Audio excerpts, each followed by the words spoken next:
My life was a whirlwind of meetings, sales pitches, and endless negotiations.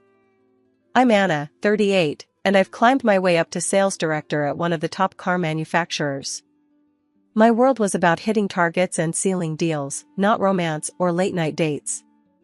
I had a plush apartment in the city center, a sleek, top-of-the-line car, and a wardrobe that screamed success. Love? It never topped my priority list.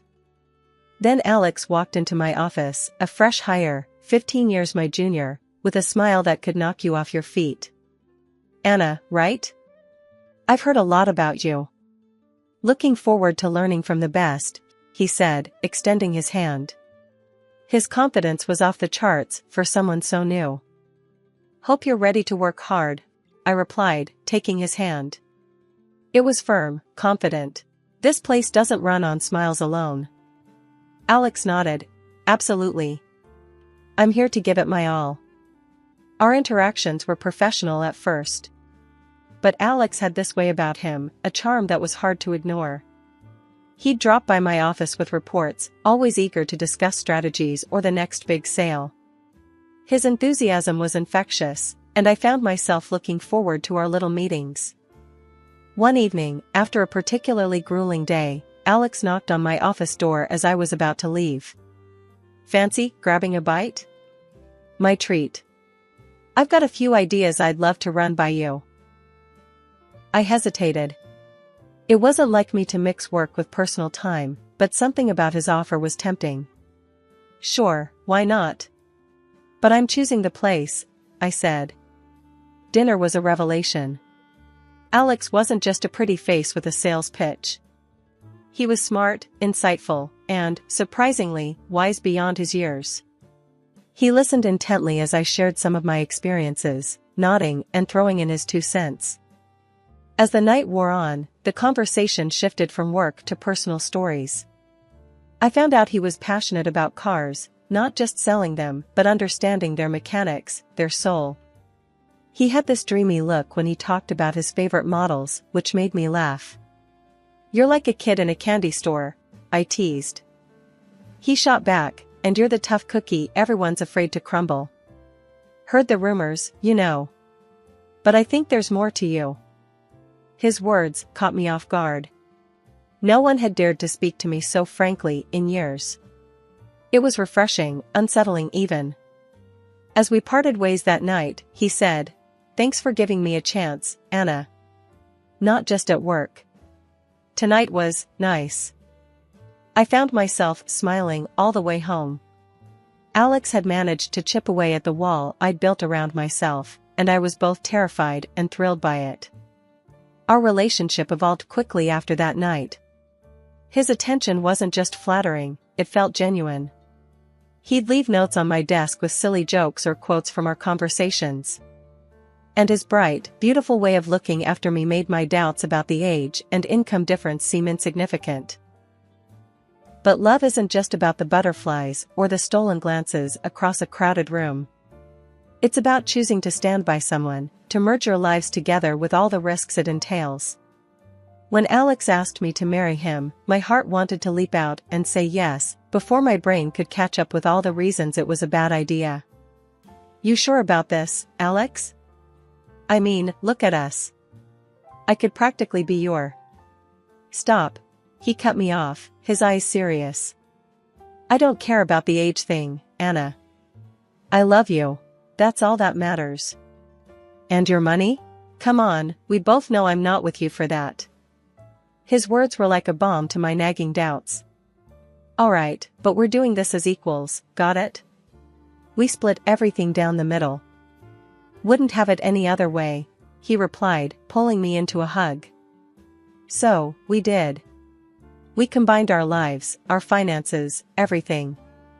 I even helped him climb the ladder at work, sharing tips and advice that only years in the industry could teach.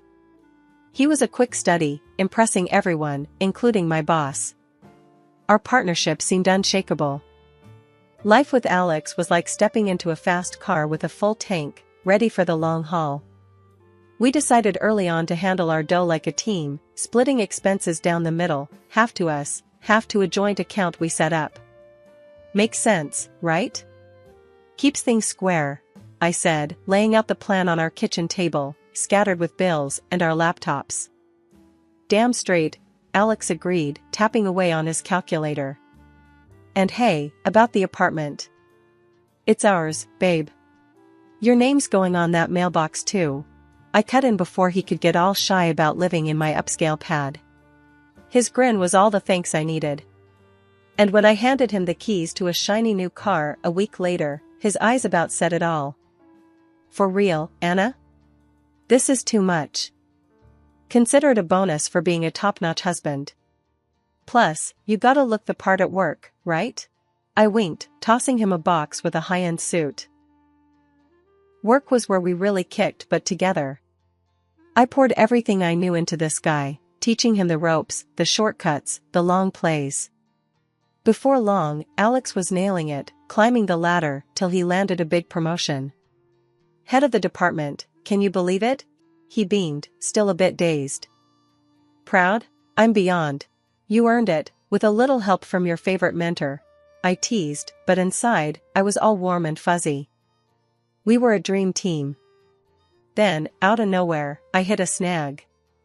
Started feeling off, like my engine was running low. After a few days of brushing it off, I headed to the clinic. The doc's frown told me it wasn't just a bug. We need to run some tests, Anna. Might take a few days. My mind raced to work. Shit, I've got a mountain of stuff to handle. Alex, you think you can cover for me? Just till I get this sorted? Alex, ever my rock, didn't blink. Of course, babe. You've got nothing to worry about. I'll handle it. I spent the next few nights at the clinic, my laptop glued to me, prepping everything Alex needed to keep the wheels turning at work. Despite feeling like crap, I made sure he had every detail, every document, every plan laid out. Just follow the playbook, Alex. It's all there. I told him over the phone, my voice barely above a whisper. Got it, boss, he joked, trying to keep the mood light. You just focus on getting better. I've got this.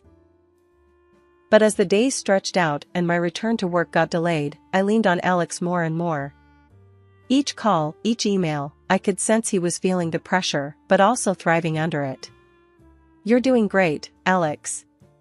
Just a bit longer, I promise, I reassured him, but the guilt was gnawing at me for dumping this on him. Don't sweat it, Anna.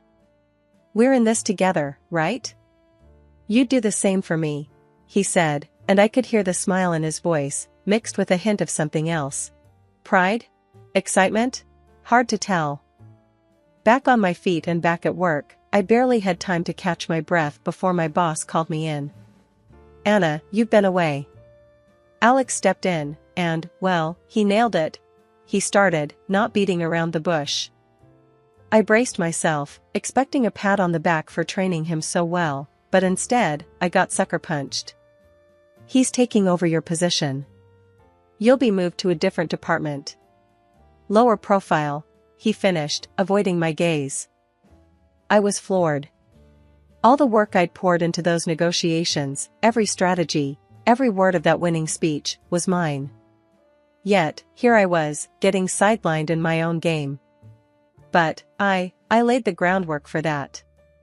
It was all me, I wanted to scream. But I bit my tongue, thinking of Alex's career, his pride. Understood, was all I managed, my voice a mix of defeat and disbelief. Coming home, I found Alex, all smiles and victory. Heard you got the news. Babe, I'm so sorry. I never meant for this to happen, he said, but his eyes didn't match his words. They were dancing, celebrating. Yeah, sorry, doesn't quite cut it, Alex. This was my deal, my job. I shot back, anger bubbling up. Hey, let's not get nasty. We're in this together, right? He replied, his tone too light, too dismissive for the bomb he'd just dropped on us. That's when the dynamic shifted. My paycheck shrunk, while his ballooned. And with the money came a change in Alex. He started throwing around words like breadwinner and freeloader, stinging me every chance he got. I tried to shake it off, remind myself of the man I married. He loves me, this is just stress talking, I'd tell myself, but the doubts were creeping in. Then came the nights he wouldn't come home, the excuses so thin you could see right through them. Working late, babe, big deals on the line. He'd text, but the silence of the house screamed the truth. Finally, I'd had enough. We need to talk, Alex. This isn't working. Where the hell are you every night? I demanded, cornering him one morning after he'd sneaked in at dawn. Oh, come on, Anna. You should be grateful I'm still here. A guy like me, with options? He threw back, his arrogance filling the room like a bad smell. That was the moment I knew. The man I loved, the partner I trusted, was gone, replaced by this stranger, spewing insults and taking me for granted. Every day at the office turned into a nightmare faster than I could have ever imagined. My work, my ideas, everything I had poured my heart and soul into, were now being presented under Alex's name. He had compiled an extensive report, a masterpiece of all my projects, and handed it over to the board as his own. The revelation was a gut punch, leaving me winded and betrayed. The board's decision was swift and merciless. Anna, we're letting you go, they said, their words clinical, detached. Your performance has been lacking. The irony of their words, considering my work was flourishing under Alex's guise, wasn't lost on me. I was being fired for failing to perform tasks I hadn't even been credited for. Shell-shocked, I returned home, a storm brewing within me. Alex was there, humming some tune, oblivious to the bombshell about to drop. We need to talk, I stated, my voice ice-cold, cutting through the pretense of normalcy. He turned, that familiar smirk playing on his lips. Sure, what's up? It's over, Alex. I know everything. How you claimed my work as your own, how you got me fired. I spat out, each word laced with venom. For a moment, his facade slipped, revealing a flicker of guilt, but it was quickly replaced by defiance. Oh, come on, Anna. You're being dramatic. I just played the game better. Played the game? You backstabbed me, Alex. You destroyed my career for your gain. My voice rose, a crescendo of anger and hurt. He shrugged, that smugness returning. Look, Anna, I got tired of always being the second fiddle. I saw an opportunity and I took it. This was about survival. About advancing. You would have done the same. I was aghast. How dare you? I would never do what you've done. I brought you into my world, taught you everything, and this is how you repay me? Alex's response was cold, calculated. You're just upset because you're not on top anymore. Face it, Anna, this is how the world works. I'm just better at it than you. The finality in his voice, the outright dismissal of our history, our love, was the last straw. I want a divorce, Alex. And you need to leave. Now. His laugh was bitter, filled with a disdain I'd never heard before. Fine by me. I was getting bored anyway. You think you're the only game in town? I've got prospects, Anna. Without you holding me back, I'll reach heights you couldn't even dream of. Watching him pack, a part of me wanted to scream, to rage, to make him see the magnitude of his betrayal. But another part, a quieter, more resigned voice, whispered that this was the end of a chapter. A painful, brutal conclusion to a story I thought would have a happier ending. After discovering the betrayal, I didn't waste a second. The shared account we had was bone dry. Alex had cleaned us out, transferring a whopping $320,000 to his account. The shock of it nearly floored me, but I wasn't about to let him get away with it. I reached out to a lawyer, someone known for not playing nice when it came to dirty games like this. Sitting across from my lawyer, I laid it all out. He took everything, every damn cent. Can you believe that? I said, my anger boiling over with each word. The lawyer, a no-nonsense type with a reputation for being a bulldog in court, didn't even blink. I've seen worse. Let's go after him. You're entitled to half of that money at the very least. he declared, already flipping through the legal texts with a predator's grin. So, we sued. Dragged Alex and his sneaky theft into the glaring light of a courtroom. The process was grueling, dragging my already battered heart through the mud, but it was worth it. The court didn't have any patience for Alex's flimsy defenses. He claims he earned that money. My lawyer scoffed during one of our prep sessions, shaking his head in disbelief. But we've got the bank records, the documents. He's going down. And go down he did. The judge saw right through Alex's act and ordered him to cough up $160,000. It wasn't about the money, not really. It was about drawing a line, showing him he couldn't just trample over me and walk away scot-free. With the lawsuit out of the way, I pushed forward with the divorce. I was done, completely and utterly done. I want my name back, I told the lawyer. My life back. The divorce papers were a mere formality after the legal battle we just won. I watched as Alex signed them, his face a mask of defeat. "Anna, can't we?" he started, but I cut him off. "Save it, Alex. It's over." "You made sure of that," I said, my voice cold, final. Walking out of that office, I felt lighter, despite the turmoil that had become my life. It was over. I was free of him, of us. My former surname felt like a shield, a piece of me I'd reclaimed from the wreckage. But life had one more curveball to throw at me. During a routine checkup, still reeling from the divorce and the legal drama, the doctor dropped a bombshell. "You're pregnant," she said, her tone gentle, knowing how much my world had already been rocked. Pregnant. With Alex's child. The news was a jolt, a confusing mix of joy and fear. For a moment, I considered telling him, but the thought was fleeting. No, this was my new start, my chance to build something beautiful from the ashes of my past. "I'm moving forward, without him," I resolved, cradling the burgeoning new life within me, ready to face whatever came next on my own terms. After the storm had passed, I set my sights on a new horizon. I wasn't just looking for a new job, I was on the hunt for a fresh start, a place that would value me and the new life I was about to bring into the world. I sent my resume to several big names, hoping my reputation as a sharp mind in the industry hadn't been completely tarnished by recent events. The response was more than I could have hoped for. Interviews lined up back to back, each company more eager than the last to bring me on board. It was during one particular interview that I found what I was looking for, a company that didn't just see me as a potential asset, but as a person. "We've heard a lot about you, and we're impressed," the hiring manager started, his tone sincere. "We're ready to offer you a competitive package, and yes, we're talking a significant bump in salary and a work schedule that fits your needs."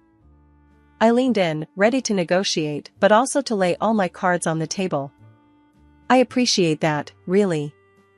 But there's something you should know, I'm expecting." The manager paused, his expression unreadable for a moment, but then he smiled. "Congratulations.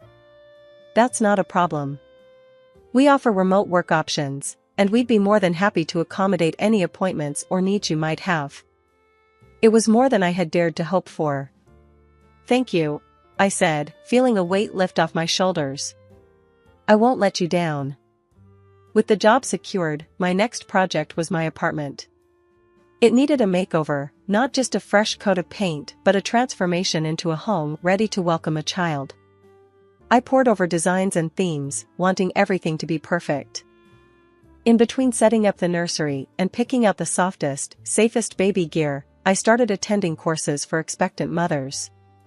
It wasn't just about learning the basics of childcare. It was about connecting with other women going through the same whirlwind of emotions and changes. We shared stories, advice, and more than a few laughs about the wild ride of pregnancy. "Okay, so I read that babies can hear us in there," I mentioned during one session, tapping my belly gently. "Started talking to yours yet?" One of the moms chuckled, patting her own bump. "Oh, all the time. I'm pretty sure mine's already sick of my voice." It was a community, a support network I hadn't realized I'd needed until I found myself in the thick of it. Every book I read, every class I attended, I felt more prepared, more excited for what was to come. As life started to look up for me, word got around about Alex's rapid descent from his short-lived throne. Mutual friends, the kind you keep out of courtesy rather than affection, couldn't wait to spill the details. Heard about Alex? One pinged me, almost too eager. Bombed big time at your old place. They canned him. I couldn't help but feel a twisted sense of vindication, but it was bittersweet. Really? That's unfortunate, I replied, keeping it cool but curious. What happened? Got too big for his boots. Messed up some major deals, lost the company a fortune. Now he's out on his ass, drowning in debt. Fancy cars and designer suits don't come cheap, huh? The friend typed back, a virtual smirk in their tone. The news didn't surprise me. Alex had always had a taste for the finer things, a taste he clearly couldn't afford on his own. His downfall was inevitable, but I didn't take pleasure in his misery. Well, maybe just a little. Then, out of the blue, my old employer reached out, trying to woo me back with promises and apologies. We were wrong, they said. We need you back, Anna. You were the brains behind it all. Tempting as it was to gloat, I declined. Thanks, but no thanks. I've moved on. Found a better fit, I told them firmly, my pride and my new job giving me all the satisfaction I needed. Amidst this, Alex had the audacity to reach out, his message popping up unexpectedly. Anna, we should talk. Heard about the baby. I think we can make this work, for the sake of our family, he wrote, desperation seeping through his words. I stared at the screen, incredulous. After everything, he thought he could just waltz back into my life. Family? You've got a funny way of showing you care, Alex. I'm doing just fine on my own, thanks, I replied, my laughter bitter. His pleas continued, but I wasn't the same woman he left. Look, Anna, I'm in a rough spot. I made mistakes, but we can start over. For our child, he tried again, playing what he thought was his ace. I couldn't help but laugh, a real, hearty laugh this time. Start over? With you? Alex, you're not listening. I'm happy. Truly happy. Without you. Our child will have everything they need, and you? You're not part of this equation. Good luck with your debts. And with that, I blocked him. The chapter of my life with Alex was closed, sealed shut with the knowledge that I was better off. I had my child, my dignity, and a future bright with promise. Life took on a new rhythm with the arrival of my son. The challenges and heartaches of the past seemed to fade into the background as I navigated the joys and sleepless nights of motherhood. I remember calling my mom, excitement bubbling in my voice. He's here, Mom. You're a grandma. I told her, barely containing my happiness. Her response was immediate. I'm catching the next flight out. You're not doing this alone. True to her word, Mom was by my side in no time, her presence a comforting constant as I found my footing as a new parent. It wasn't long before we settled into a routine, and with her help, I was back at work, feeling more determined than ever. The idea of buying a house started to take shape in my mind, a place where we could grow as a family, a stable home for my son and enough space for Mom to stay comfortably. During one of our late-night talks, as we shared a pot of tea and watched the baby sleep, Mom brought up the topic of Alex. Heard your ex is running himself ragged, juggling jobs to keep afloat, she said, a note of concern in her voice. I sighed, the mention of Alex still a sour note in my otherwise harmonious life. Yeah, well, he made his bed. Now he has to lie in it. Mom nodded, then hesitated before adding, you could sue him for child support, you know. It's his responsibility too. I shook my head, the thought unappealing. No, Mom. I don't want his money. Or anything from him, really. We're better off without that tie to him. I want to close that chapter for good. Mom seemed to understand, but she pressed on gently. Just think about it, okay? For your son's sake. The topic weighed on me, but deep down, I knew my decision was final.